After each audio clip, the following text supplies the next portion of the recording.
They said she was too big to fall, too anointed to break. It was a quiet morning. The tenant gave testimony on how he was healed. A countryside stood a modest prayer house. It was not grand or adorned with gold, but the presence of God there was unmistakable. People from far and near came not just for the building, but for the woman who led it, Mama Grace, a woman of fervent faith and unmatched devotion. Mama Grace was no ordinary Christian. She often welcomed strangers into her home, and when asked why, she would simply say, "God gives us everything so that we can use it to bless others." She was a mystic. During times of intense prayers, she would often enter deep state of communion with Christ. Those who witnessed her during the Stations of the Cross would testify that her body moved as though it was reliving the passion of Christ himself. When the congregation spoke of Jesus being flogged, Mama Grace winced and sometimes her back would bear unexplained marks. When the crowd shouted that Jesus fell the first time, Mama Grace too would stumble and fall violently, uncontrollable, and often painfully. Many feared for her, but she would always rise again, whispering, "It is not I who live, but Christ lives in me." Every year during Lent, the prayer house held a powerful retreat. People flooded in, young and old, the sick and the broken-hearted. This particular year, the retreat was different. The air was heavy with a sense of divine anticipation. Mama Grace had been praying and fasting for weeks leading up to it. She told her closest helpers, "This year, the cross would be heavier, but God's glory will be greater." On Good Friday, the retreat climaxed with the Stations of the Cross.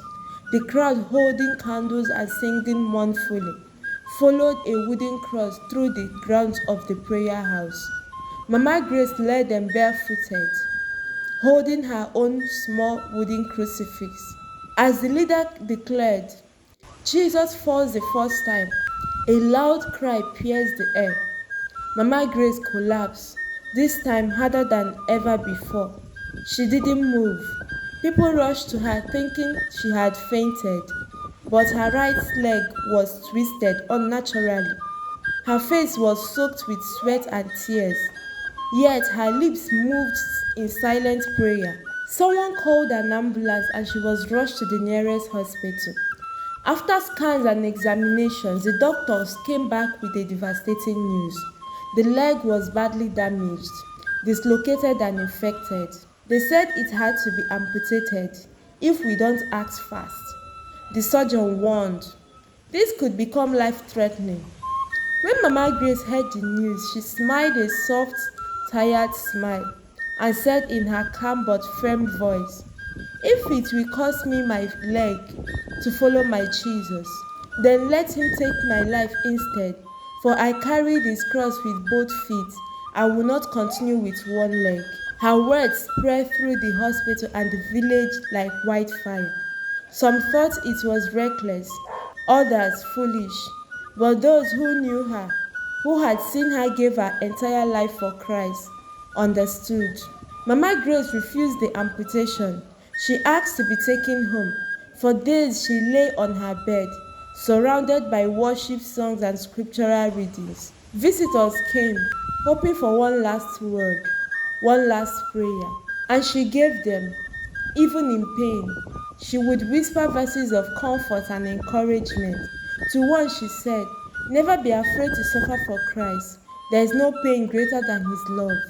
To another, "I am not dying, I'm going home." On Holy Saturday, just before dawn, Mama Grace took her final breath. No cries, no struggles, just peace. Her hands were folded on her chest, and her crucifix lay across her heart. A faint smile lingered on her lip. The villagers mourned, but they also celebrated, for they believed a saint had walked among them. Her story spread beyond the village, across towns and cities. Some said they saw visions of her praying. Others claimed they were healed while visiting her prayer house. And today, in the humble village, her prayer has remained.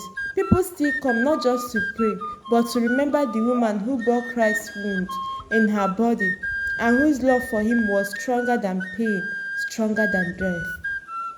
Mama Grace.